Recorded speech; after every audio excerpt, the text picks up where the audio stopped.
The Pandora Papers are the latest in a long line of papers that have supposedly unmasked the shady dealings of the global elite's worldwide network of money laundering, tax evasion, and corruption. You have no doubt seen the headlines, and if you are following the story closely, you are likely thinking that nothing will really come of this. It's been 5 years since the Panama Papers were released to the world, and since then, they have been followed by the Paradise Papers as well as a series of smaller leaks ultimately confirming what everybody suspected was going on anyway. Now, to an outside observer, it is easy to be a bit disheartened by all of this news and simply resign yourself to the fact that these schemes will just happen forever and nothing will really be done to punish the perpetrators. This narrative would certainly be supported by the outlets publishing these stories too, because to be honest, outrage sells. But it's not necessarily the case. And perhaps the best way to see this is to do what no stories on this issue have been willing to do, and that is to unpack how this creative international accounting actually functions. So, it's time to learn how money works, to unpack the systems the super rich use to move their money around. As always, I want to say a huge thank you to my channel members and patrons on Patreon. You guys make less advertiser-friendly topics like this possible. If you want early access to videos and a bunch of other cool perks, please consider supporting the channel on either of these platforms. Alright, so there are really two things that you need to know about these papers and what they keep on uncovering. The first is how is it that these structures actually work? And I think the best way to show you that is just to teach you how to set up an international business network yourself. The other thing that I think should be better explained is the question of whether or not this is actually legal. The headlines that have come out can't seem to decide if they have uncovered the greatest fraud of all time, or whether they are just angry that all of this is technically legal. So this whole thing is really just the result of basic corporate structuring taken to the extreme. Limited liability companies are legal entities which, as their name suggests, have limited liability. What this means is that if the company goes bankrupt, the people that have put money into the company cannot lose any more than the amount that they invested. This is very important for modern finance because it means that investors can comfortably put money towards risky projects without the fear of losing their life savings if the company itself goes under. You probably would never invest in a company like Tesla in its early days if you were liable to lose more money than you invested in such a risky proposal. Now, companies are owned by shareholders. These shareholders can take one of three forms. The first and most obvious is a human person, which accountants and lawyers will refer to as a natural person. So when you hear the phrase natural person, think of squishy meat sacks. A shareholder can also be another company. Think of something like Warren Buffett's Berkshire Hathaway, which owns hundreds of smaller companies underneath it. Finally, a trust can also be a shareholder. Now, trusts are similar to corporations in a lot of ways. They are both separate legal entities, they can both hold assets, and they both have limited liability. Now, unlike a corporation, a trust is much simpler in its operation.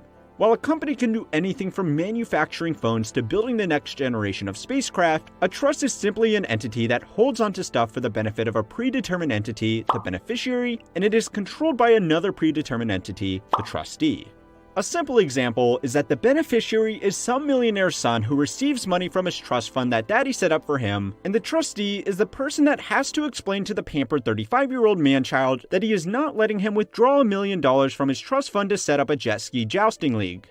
If all of this sounds confusing so far, don't worry about it, because the best way to understand it all is to actually think of all these different types of entities as building blocks that can be put on top of one another in almost any combination you can think of. With that in mind, I want to teach you about one of the most robust corporate structures out there. Let's say you are a very successful businessman, legitimate or otherwise. Let's not ask too many questions just yet. You will have your company here, making lots of profits and generally doing what most regular companies do by providing a marketable good or service. The most basic way for you to own this company is just to be the direct shareholder of the operation. But if the company is big enough, you really don't want to do that for two reasons. The first is that if the company gets sued or goes bankrupt, you lose everything. Yes, it's a separate legal entity, so you won't personally be liable for any of the company's debts, but you still lose your business and your income stream. Instead, what you do is this. Put your profitable company down here, and create a holding company to own all of these shares in that business. You can also put especially valuable business assets, like a warehouse or a storefront in this holding company. Now, when your business pays a dividend, it does not go to you directly, it goes to this holding company. If the operation business back down here gets sued, it doesn't matter, because it doesn't own anything that valuable. It can just declare bankruptcy and a new business can be made under the holding company who owns the warehouse and everything else of value. Now, if you are asking what happens if the holding company gets sued, you are starting to think like a real businessman. The thing is, this holding company is far less likely to be sued than an actual operating business, because it basically doesn't do anything other than own things. It doesn't enter into contracts, it doesn't employ people, it doesn't create products, it doesn't take on debt, it basically doesn't do anything that could put it in a position where it could be sued. So this is great, but we are not done yet. You want this holding company to in turn be held by a trust. That means that when the holding company passes money up, it doesn't go directly to you. It goes to this trust, which will then in turn pass money on to you. Now, if you remember, the trust fund needs a trustee, as in the person that decides when and what the trust fund pays to you, the beneficiary. For this, you need to set up yet another company. This company will do nothing apart from decide when money is paid out of the trust fund. It doesn't even have the authority to decide who it pays out to, because that is all predetermined in the rules of the trust itself. Now, this is starting to look crazy, but what does all of this actually do? This makes you financially invincible. If your actual operating business gets sued and goes bankrupt, oh well, it owns nothing, so you can just start another one a week later. If you get sued and need to declare bankruptcy, that also doesn't really matter. Why? Well, because on paper, you don't own any assets of value. Sure, you keep getting money from the trust fund here, but you can't own a trust fund. It's just a pass-through entity. The only shares that you actually personally own are the ones in the trustee company, but they are worthless. All they do is determine when a trust disbursement is paid. And oh, by the way, even if those shares are taken off you, it doesn't matter anyway, because a trust is required by law to pay out any cash it has on hand at least once a financial year to stop a situation where a rogue trustee can hold a beneficiary's money hostage. All of the things of real value are held in this holding company here in the middle of this corporate structure, which means that these assets are protected from both sides by what effectively amounts to limited liability corporate meat shields. It doesn't matter if anything that has any chance of going bankrupt actually does, because the assets will be safe and sound here in the middle. Now, there is absolutely nothing wrong with this structure. Almost every wealthy person in the world will employ something similar, if not identical, to protect themselves financially because an unfortunate reality of getting wealthy is getting sued. But here is where things get really interesting. There is no need for all of these entities to be registered in the same country. An American business can be owned by a British holding company, which feeds money into a trust set up in Singapore, which eventually feeds money to a Russian citizen. Of course, that's just a random example, and what the Pandora Papers discovered was that wealthy people were picking and choosing the countries to set up these businesses in extremely carefully. It's a common joke amongst international accountants that setting up these structures is kind of like going shopping for everything that you want. A bit of banking privacy from Panama, low corporate taxes from Ireland, and currency stability from France. Just snake your corporate structure through all of these jurisdictions, and you will walk away with all of these benefits stacked up on top of each other. Now, here are where things start to get a bit gray. It is specifically illegal in most countries to set up structures like this with the sole intention of avoiding taxes. How a lot of international businesses get around this rule is by saying that there was some other legitimate reason that it needed to be set up in so many countries. These can include having multiple offices around the world for business functions, owning multiple properties in different countries, or even wanting to move money from a country of operation to a country of residence. If an American investor owned a coal mine in Brazil, there is no problem with them having a Brazilian company owned by an American holding company. Deciding what international corporate structures are built for legitimate purposes and what structures are built for illegitimate purposes is where this gets difficult. Some jurisdictions have more registered corporations than citizens, so auditing every single last one of them is just not feasible. Even if it was, the guilty parties could very easily get around this issue by having a string of multiple holding companies which are each in a country with strong corporate privacy laws.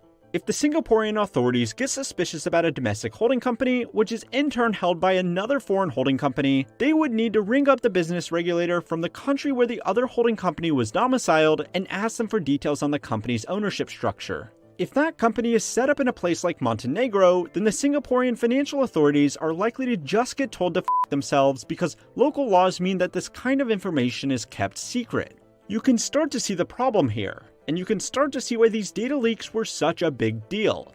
For the first time, financial authorities and regular citizens alike had complete transparency of the structures that had been set up by some of the wealthiest people in the world. Again, while none of this was illegal by itself, it's pretty clear that someone putting this much time, effort, and money into making such a complex and opaque international business structure is not doing it just for asset protection or business operations. There is a common trend that was found amongst most of the more questionable leaked files.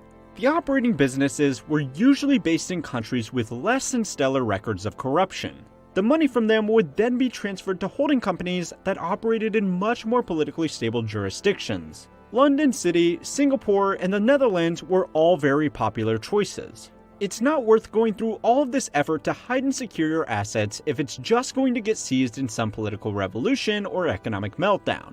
These holding companies in these stable countries would then be owned by a string of trusts and companies before ultimately being fed back to their owner in whatever country they lived in. So, has anything actually been done about this? Well, yes. A few big things, actually. It is easy to get disheartened about all of this rampant corruption and tax dodging going unpunished, but the information revealed in the Panama Papers and other subsequent leaks has led to the arrest of dozens of high-profile officials, the resignation of a prime minister, and the return of hundreds of billions of dollars to tax agencies all over the world.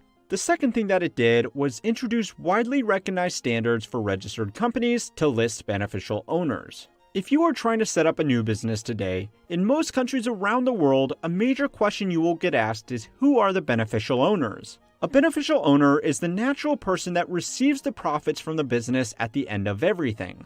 The need for it to be a natural person means that the endless cobweb of shell companies does nothing, because you still need to list an actual person at the end of it all. The third thing that it did was heighten the scrutiny placed on certain individuals known in the industry as PEPs, or politically exposed persons. If the beneficial owner of the company is someone who holds public office or a senior position in a large company, they are liable to be involved in corruption. It's because of this that new international banking laws require these individuals to declare themselves when doing so much as opening up a bank account. This means that countries know where to start when auditing new companies, minimizing the chances that these individuals can hide their ill-gotten gains. The final major thing is the push for a global minimum tax. As I was creating this video, Ireland, a famous destination for international corporate structures, agreed to implement a 15% corporate tax as a part of the global minimum tax rate proposal. This scheme would not likely have nearly the momentum it has today if it weren't for these leaks exposing how big this issue was. It's easy to get disheartened by people saying that nothing will ever come of this, but that apathy is exactly what these fraudulent operations want. If people think nothing will come of these reports, then people will stop caring about the reports. If people stop caring about the reports, then media outlets won't publish them. And if media outlets won't publish them, then they will never be investigated in the first place. Now, if you were thinking throughout this entire video, if you can't beat them, join them, I like your style. Go and watch my video on what to do if you get rich so that you too can be an internationally condemned businessman. As always, thank you to my channel members and patrons on Patreon for making it possible for everybody to keep on learning how money works.